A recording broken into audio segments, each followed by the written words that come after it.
Hi everyone, and welcome back to the Paper Plane podcast.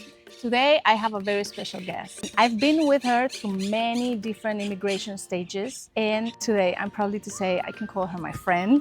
Kimia is from the US, and she has been living in Spain since 2021. She first landed with a student visa. We later changed to highly skilled, later work permit. And lately, I'm so proud to have been assisting her in becoming a homeowner of a beautiful apartment by the beach. She's a smart, kind, resilient, and have a thoughtful way of seeing the life abroad. I'm so happy she's here with me to be able to share her story and her heart. So hi, Kimia, and welcome. Thanks for having me. Excited to chat. So to begin the conversation, I would like to ask you, when you landed in Spain, it was something you thought it would become long-term, or was something like a momentum and it was thought for? And if it was, I would like to know why Barcelona? Well, I came here for the first time in 2019. I was like on vacation with the band, and the first time I landed in Barcelona, it's like it took my heart. And so COVID happened. Throughout the whole pandemic, I was just dreaming of Barcelona. I mean, I fell in love with the city immediately, and I was going through all of Europe. I was, seeing Madrid, Mallorca, we went to Scandinavia, we went to Germany, I went to all these different countries, and none of it was like The cold, right? the cold, but also just It's something like here. there's a tiene un alma. Yes, It has a soul. It's a has city that has a soul. Yeah. Yes. And so COVID happened. I was saving all my money. I was, basically knew that I was gonna go on a long vacation. My original plan was to come here for a couple months and then go to the UK for a couple months, and just see where life took me. But then I met Alicia, actually. When I first landed here, it wasn't my original plan to live here, but I found out that the student visa was an option. I spoke to a language school because I was just saying, maybe I I remember you said to me also, I don't want to leave.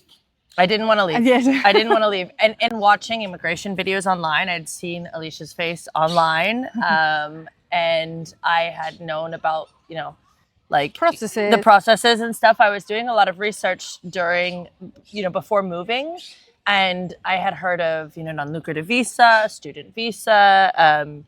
There was like the remote visa was in the works. It was not. It wasn't yet. It wasn't yet. It wasn't yet. Because it was our option if it was possible. Yes.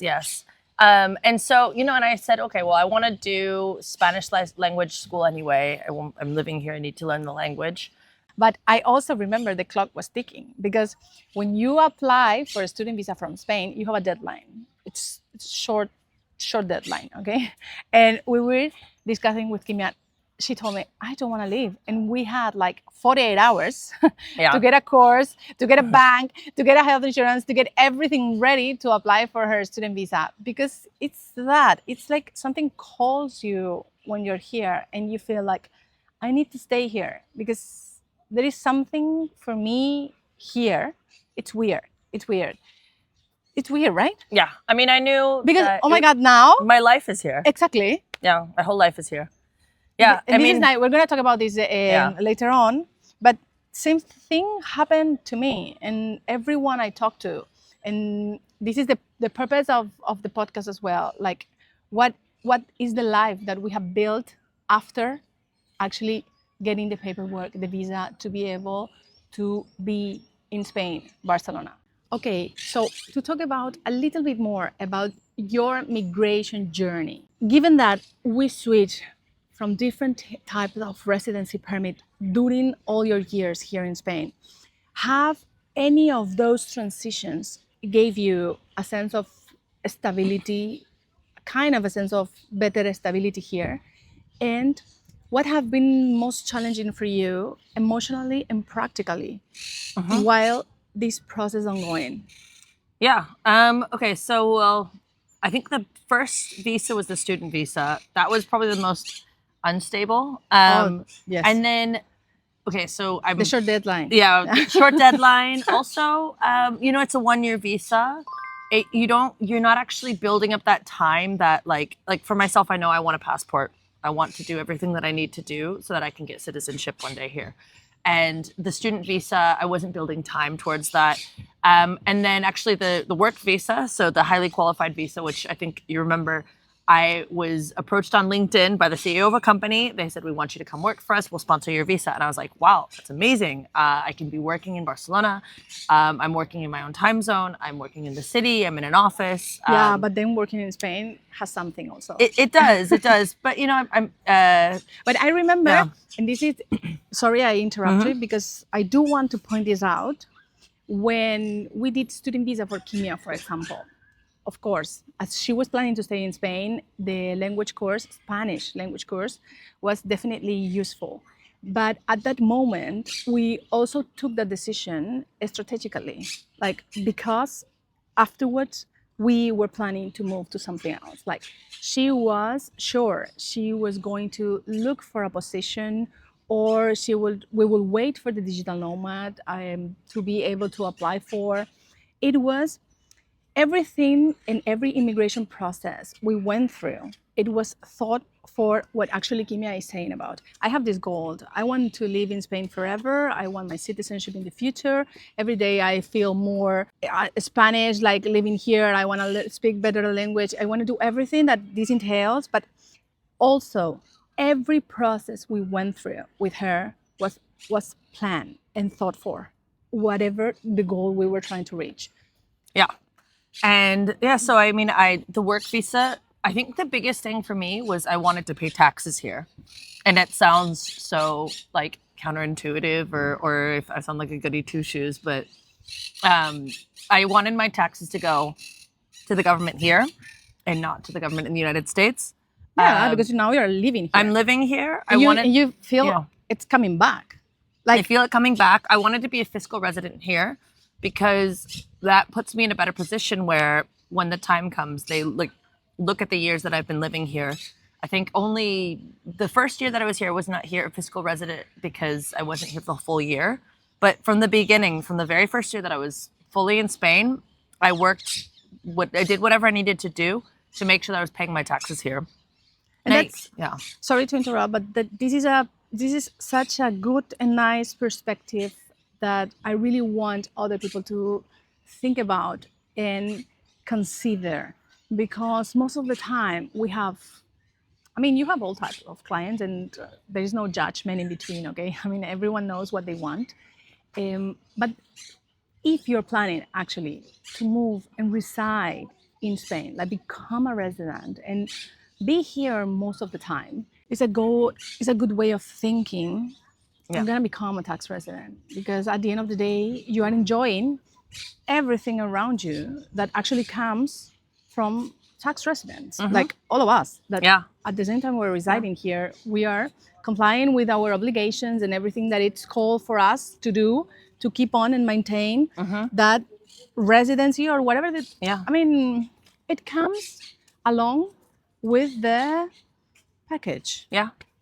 And there's benefits, I think, of being an EU employee, especially if you're coming from the States, if you're coming from other countries where there's just not those protections for the workers. You get, much better holidays, much better maternity leave, better paid time off. You get holidays, sick pay. Like, you're protected so that there's better workers' rights here. Someone coming from the States where none of that exists. I mean, and I know, yes, this is true. And right now I had this friend, she had a baby. Yeah. She was working in a law firm. I think she has been with her baby like 10 days. Yeah. Yeah. It's very common in the States not to. And obviously, like other countries in Europe, it's different as well. I have friends in Denmark where the maternity leave is incredible and both parents get it as well. But I mean, you're paying for a better quality of life, I think. Yes. And so I wanted definitely these are qualities of life that sometimes it's sad because people took it for granted because they actually don't know how hard it is somewhere else. So or the fact that they don't actually exist. And as someone that's like, I'm living here, I'm taking advantage of you know what, the taxpayer system. I'm living, and we're in a park right now. This is paid for by tax dollars. There's fiestas in all the streets that are paid for by your tax dollars. The people coming and cleaning the streets, that's paid for by tax dollars. I mean, all of that. I don't want to be living in a country and you know, like if I'm financially, I have the privilege to be financially stable enough to be able to you know, to support this. And so I wanted to make sure that I was doing that, because then in the long run, it makes me look like. And it's also part of becoming community here. Mm-hmm. I mean, it's part of getting integrated as well. Yeah. All the tax situation, working situation, becoming an autónoma, and all of this, it's part of getting integrated here. When you apply for citizenship, for example, they one of the requirements are like documents about integration. I always tell people to give me their tax declarations, their informe de vida laboral. I mean, everything that proves, because you can submit everything that you consider and has helped you integrate in Spain in this particular matter. But I always ask them, give me everything that proves that you have been working, that you have been paying your taxes, that you have actually been residing, living as another Spanish citizen here. Because I mean, in the learning the language has been a big part of it. That was really important for me, because there's a lot of people that come here, never learn the language. Obviously, people have different capacities with learning foreign languages. But like, within several months, I was pretty much conversational in Spanish, fluent in Spanish pretty quickly. Now learning Catalan, which is a little bit harder, but second time around is a little bit easier. That's so good. That's so good. Yeah. They're going to be super happy. Yeah, I mean, because in Catalonia, you definitely eventually need to speak Catalan. Hay que hablar catalán. It's something I don't know, I feel like we own them in return. Yes. You know? Because it's true that Spain is divided in different provinces and communities. And I'm speaking from outside, okay? I mean, probably they have another understanding. But everyone is completely different. And Catalonia has something. And I think it's, something that is different and enriching. And it's also their people and their culture. Yeah. It's very strong. Yeah. So eventually, when you have many years here, it's like it calls you to finally also learn Catalan. Because, and somehow you do it because of them. Yeah. You end up developing this sentiment towards them, towards Barcelona, towards Catalonia, that at the end of the day, you feel you want to. Yeah, and I have the time and the means to. I think that, I've been, as an immigrant, there's obviously folks in different situations. I understand that I have immense privilege coming here, being able to find, now I'm an autónoma, I'm, over apartment, like better life. Yeah, I've got a good life here. There's a lot of folks that come that don't have as immense privilege as I do. Like I have to recognize that. So there's a lot of folks that come and they you work a lot more. I mean, I work more than I've ever worked in my life, but I still have had time to integrate, learn the language, stuff like that. There's some folks that it's hard to learn another language, and I am also very sympathetic to people that come here that don't immediately have the ability to spend hours and hours a week in a school. But I think if you can, it's a sign of respect to the culture that you're integrating into. 100%. And also helps you to build community. Yes. Because when you get into these language courses, you meet people that is in the same quest as you are, which is at the same time getting integrated, meeting new people that are living in the same situation they are. I mean, gives you an opportunity to build community. Yeah. I want to ask you something. What has been the most challenging part for you within this immigration process, emotionally and practically? There has been something, or it has not? Like you have planned yourself so well that... Well, I've had an amazing lawyer. Thank you so much. Thank you so much. I've had an amazing lawyer you've walked me through this process many times, but it's always pendiente, it's always when you're waiting for that approval, for the result. The first one, especially like in between TIAs, when you're waiting for your new card to come, like you can't leave the state, you're stuck here for a while and you're It technically takes irregular. months. It takes months. It can take months to get the card. Especially now, I know that they've changed the law where you can't leave. I think Spain, even going within Schengen, if you don't have the TA with you. Yeah, they send you back. You don't want to be irregular. I mean, my biggest thing was I don't want to be in any situation where I can be they can deport you. deported, anything like that. Like, because my whole life is here, you know. Agree, 100%. It's the emotional part because I've built my whole life here, and I don't have the security of a passport or a permanent residency. It's until I have that, there will always be that. It's gonna be soon because we are about to reach 5 years. Yeah. It's been a long time. I understand until actually you reach that moment when they tell you, okay, you have this, it's permanent, no one is gonna take it away from you anymore. And probably emotionally, even when we were speaking about buying the property and everything, it was like, we're certain we're going to be able to continue with the residency, right? Because of course, both things are linked together. I mean, you want to own a property in a country where you're going to be able to live forever, right? Exactly, yeah. So I understand emotionally, the emotional side of the forever waiting, at least until you reach 5 years. Yeah. As we are speaking about immigration and everything, I would like to move forward to the theme about actually building a life in Barcelona. Like you were saying, Barcelona is my home now. Like all my life is here. For instance, to buy the apartment, what has led you to that decision? Actually, it was kind of like moving here. It was a bit of a impulsive decision. I'm all about impulsive decisions also. I'm a Gemini, double Gemini. So I actually, I knew that I wanted to purchase something. I didn't know financially how ready I would be. I'd broken my leg and was stuck with a broken leg, and so I couldn't move for several months. And so I started like researching things. I spoke with a couple asesores, like I don't know how you asesor, like brokers. Like a broker. Okay, broker, yeah. So I was like talking to a broker. And then, he was like running through my options. Like, this is what you have in savings. Like, I am very heavily mortgaged. True. Yes. Very heavily mortgaged. This is to point out as well. But I think it's quite interesting. Yeah. Because, for example, the life Kimia built in Spain since the very beginning allow her to, these days, for example, be eligible to request a mortgage. Yes. And with very good interest rates, with everything, because although you might...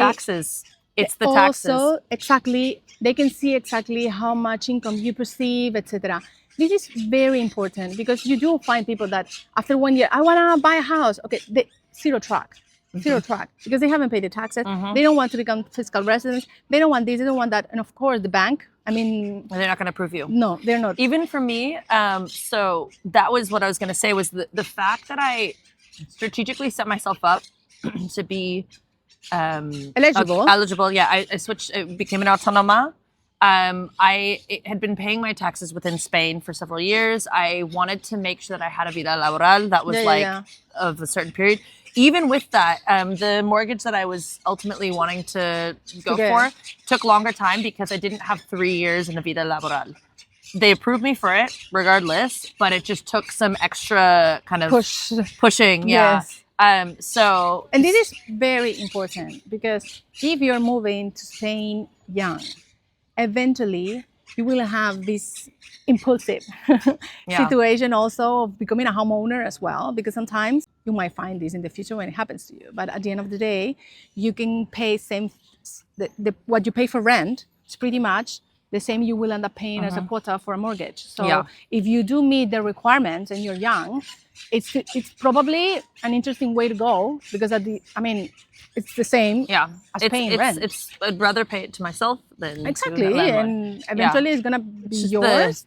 Or if you ever leave, you sell. Yeah, exactly. I mean, you're building equity in your own future. Like, exactly. Buying myself a house, going to be living in my own house. I'm not speculating on a property where I'm trying to buy an investment property. No, I want to buy myself a small flat to live in, and yeah.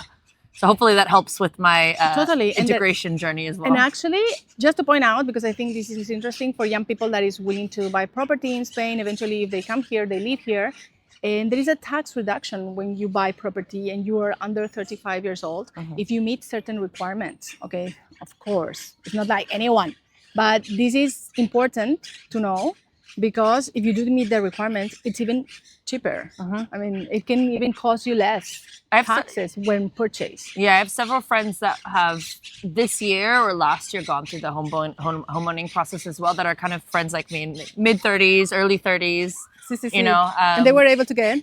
I think some of them did, some of them did not. One of my friends, there were a couple that like, one of them was over 34, 35, and the other one was under. So they actually did like their assessor to help them get like a mixed tax rate. Yes. One of them gets the yes. Yeah. So I think that having a broker really helped with the process. Of course, definitely.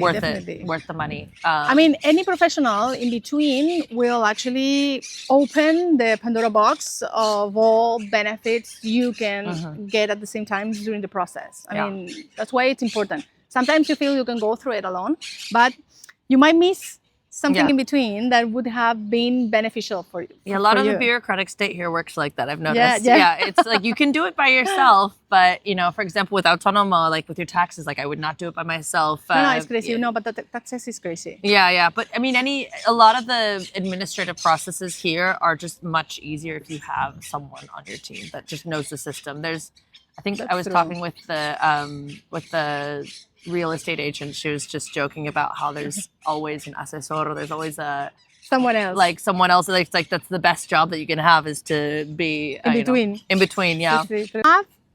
Have your relationship, like friends, community, mean something to you about building your life in Barcelona? Absolutely. I mean, that is my life in Barcelona. Many friends.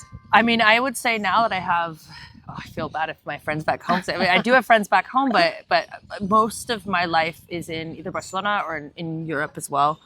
I would say I know more people here than I know, in the rest of the world. I have a social life. I've got, my bands. I play music, so my bands are all in Barcelona or one in Denmark. Me and my friends run a collective where we put on events. So we're, and actually the city of Barcelona wrote about one of our events last year. So I'll upload. Yeah. So that's congratulations. good for my integration portfolio. I can print that one out. Super. And I think it's in corporate. It's an SL, so we have like all the papers to like run events and stuff like that. You were talking to me about you having a band. Can you tell me more about that? So I mean, people that it's also thinking, this is interesting because it's not only life, paperwork, work, also this something else that hobby that you like and enjoy and being able to do it here as well. Yeah. I mean, it's just my hobby, it's not like anything that I'm doing for a job. It's kind of like some people like to rock climb, some people like to bake. I like to play punk music with my friends and hardcore. Getting a little deeper in the personal side of everything, and what have you feel about yourself in Spain? Moving, about all the moving situation to Spain and everything, but internally yourself. Have this experience taught you something, or have you learned something new about yourself that you didn't know before? Are you finding a different way of living than the one you had before? 100%. I think that like when I moved here, it was the end of the pandemic. I had a very tough time during the pandemic. And I just needed a new life. Well, not a new life, but like a new something different jump on life, Newer. Like wait to start life. And moving to Europe, moving to Spain, Barcelona it's changed like how I interact with the world, how I interact with my career, with myself. So one of the biggest things career-wise is in the States, there's so much of a culture of you like work all the time. Like everything is about hustle. And here, I think that like people work very hard. I think it's a common misconception that you're gonna they siesta all the time. If they siesta, they forget it. Never. No. I'm here about 10 years. I've never had siesta before, ever. I don't siesta. I just can't nap in the middle of the day. But But no, I wish I could. I just can't. No, I just work, can't. impossible. Yeah, and I think that actually I work more hours now than I did when I lived in the States. I think that most of my friends that live here, they work hard, very hard, like harder than a lot of people in the States. The salaries are not as... The time zone is part of it for me, but also just like, I mean, my situation is irregular, so I'm not a citizen, so I don't have the security to fall back on. But like, my friends work very hard because the salaries are lower here. But when you leave work, you turn off. Like, there's not this kind of... They're going to call you like any moment. And also... they respect you. Yeah, they respect you. But I think that when I meet someone in the States, the first question you ask, what do you do? I never get asked what I do. I don't here know. Nobody cares. Nobody cares. I don't know what half of my friends do. Like, most of my friends, I have no clue what they do. I find out years into friendship, I'm like, wait, really? You do that? That's crazy. It's true. I didn't know about the time thing. Yeah. I mean, but that's like, I know that about my friends because that's like who they are. Like, what you do for work does not define who you are. It's not, it doesn't validate any part of your existence. 100%. And I think that in general, that actually, sorry to interrupt, but it's something I've seen from being here in Barcelona. Actually, when you're young, they encourage you also to be in culture, like to become an artist, to become a musician, to become a poet, to become. I don't see this in America. No. Sorry, I don't. No, it's not. I don't see that that encouragement into professionally becoming someone within art. There's actually, I have a lot of friends that are working artists in Barcelona as well. Not possible in the States. And this is not to get to politics, but I think that in the US, because it's so, life is difficult because there's no security. Making money, the cost of living is exorbitant. The way that capitalism kind of steals everything from you. You don't have health insurance. Steals your soul. You don't have health insurance unless if you have a specific type of job. You don't have the security of like a place to live. There's people that live in the streets. Lots, like hundreds of thousands of people that live in the streets, right? Being able to be an artist is something that you have to be wealthy to do. Here, I have friends that are able to do some freelance work here and there. They have, they share an apartment so they can afford. It's cheaper. It's not like food is not so expensive. Like the things that you need to live, you can afford to do it. And health insurance is covered by the government when you're paying your taxes. And like so much of that is gives you freedom to actually develop be able to. How do you say vocación? I mean your career. Yeah. But it's more like the gift you were born to do, because art, I think you're born with that. Yeah. The creativity that you need to do that, like painting or I don't know, anything that involves art. I think you are born with that. And your external factors needs to allow you to be able to develop in that, or forget it. It's not possible. And any sort of job, like there's not this sort of self-worth placed on you because of who you are professionally. Like who someone is as a person, I think means a lot more here than what they do for work. Oh, that's so true and so well described. Yeah, I really like this idea and this perception. And because of that too, I think the way of life. Oh, sorry. And this might be I think this is another one of the questions that you have, like living here versus living somewhere else, and the kind of adjusting to the way of life. Things are closed on Sundays. That's for a lot of people coming here. That's really hard for them. The idea that like you can't instantaneously. I can't buy something on a Sunday. I can't go to a supermarket because it's closed. Yeah, and for me, I think that's a great thing because that means that there's respect for the workers. That it is a Sunday. People need to be with their family. Sure, if you have a small shop and you want to be open on a Sunday because it's your shop, it's yours, it's your shop. You can be open. You can make more extra money. Sure, but like for a big company like the El Corte Inglés, these like clothing stores, they're all going to be closed on a Sunday. Yes. Nobody needs to go buy like Nike sneakers on a Sunday, And actually, if you go to smaller towns, nothing is. We are in Barcelona, and for example, in Barcelona, 80% of the stores are closed on Sunday. 80, say. But if you go to towns inside Catalonia or other places in Spain, 100. 100. 100%. I mean, everyone is actually at home with their families. Exactly. I didn't move to Spain and to Barcelona to live in an expat community. I didn't move here to speak in English with a bunch of other people that are from the same country that I'm from.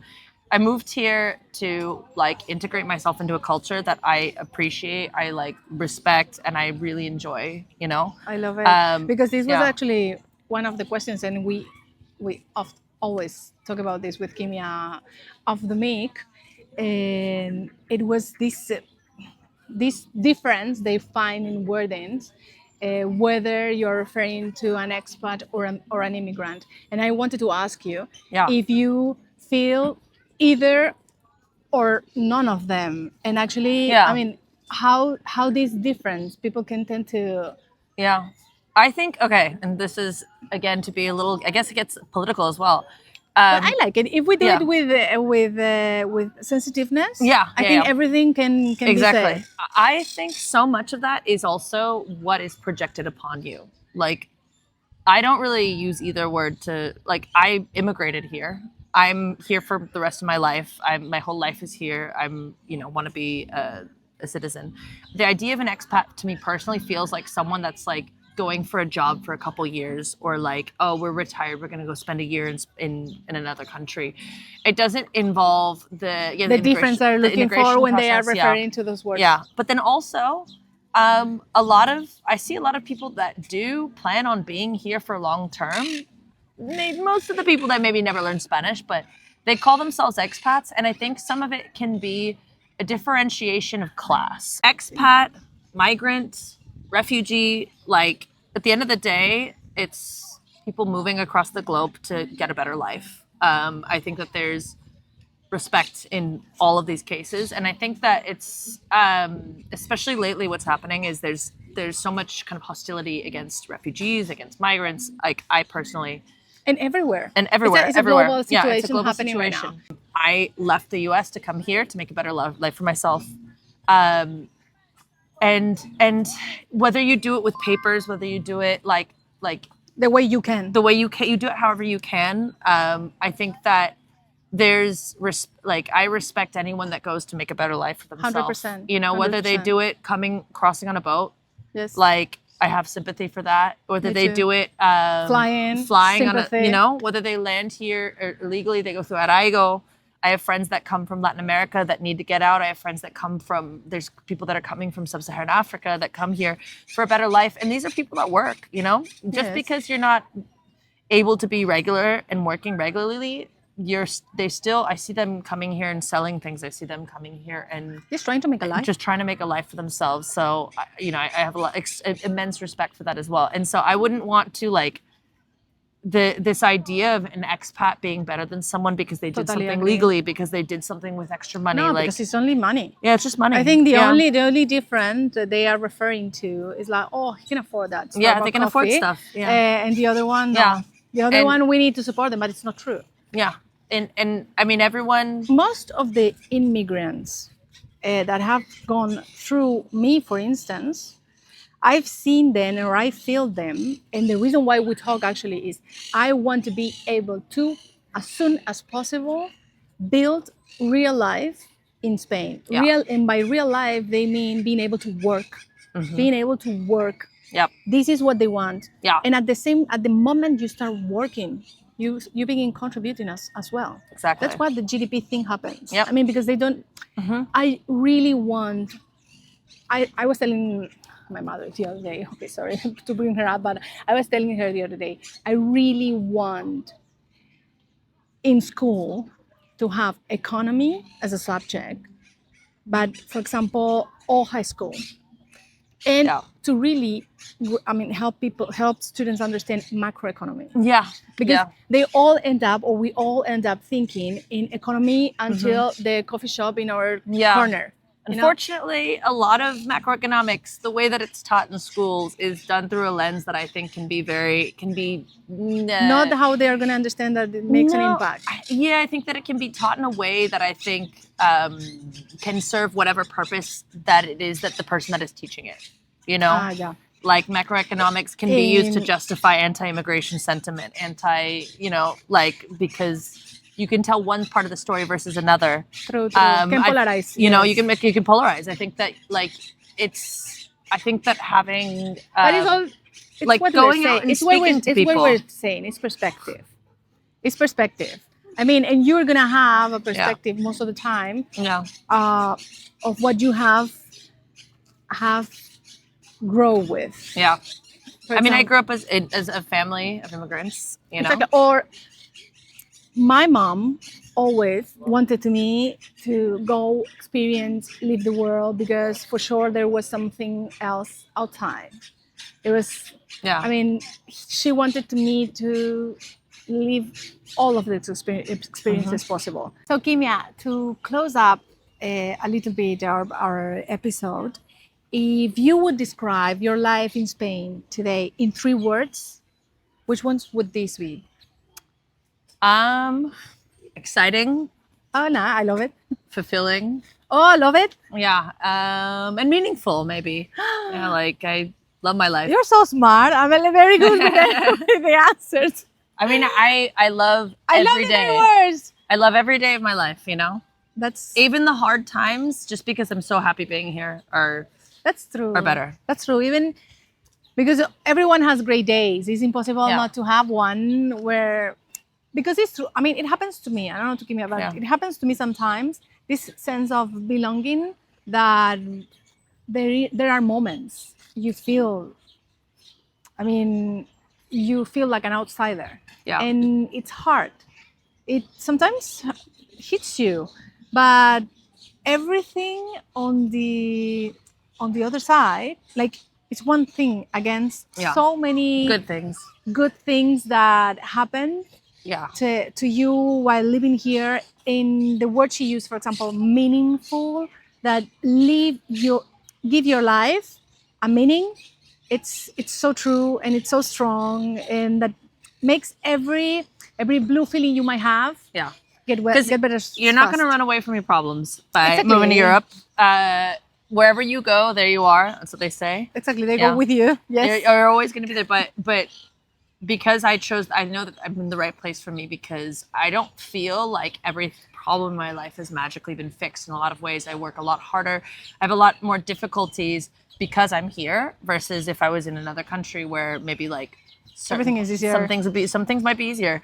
But my quality of life is so good, and like my life is meaningful and fulfilled in a way that I love it's worth it. I love it. Yeah. And if you would give, I mean, a tip or an advice to anyone that is thinking about moving to Spain, living abroad, what would you say to them? Get a good lawyer. I love it. I mean, this is so useful for me as Yeah.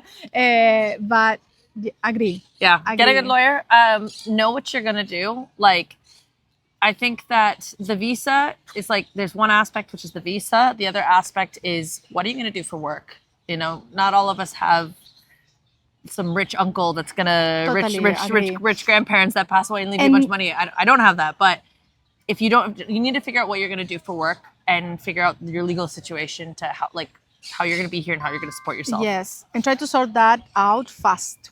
And Yeah. I think with this, with your answer, what is useful to point out also is like expectations.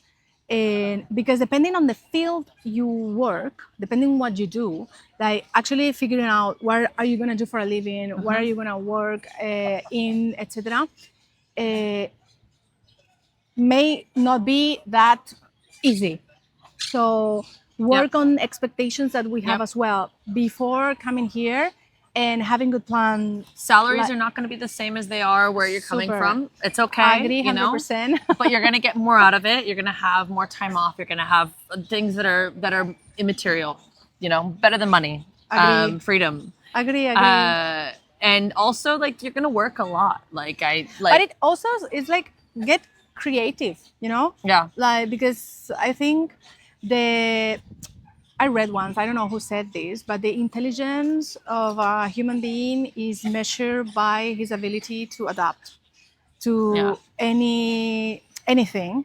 And the sooner you realize you have to adapt to your new reality that is here, the faster you're gonna start getting everything you're expecting from the experience. So Flexibility. Yes, a little more flexibility in mind about what is you will have to go through while living here in Spain. Thank you so much for joining me today. Thanks for having me. And to everyone listening to this episode, and if Kimia's story resonated with you, please like, leave me a comment, ring on the bell, and subscribe to our channel for more episodes of Paper Plane Podcasts. And if you're planning to move to Spain and would like to have one-on-one sessions so we can discuss the best option for your process, you can book your session in the link below. Thank you, everyone, and looking forward to our next episode. Bye-bye.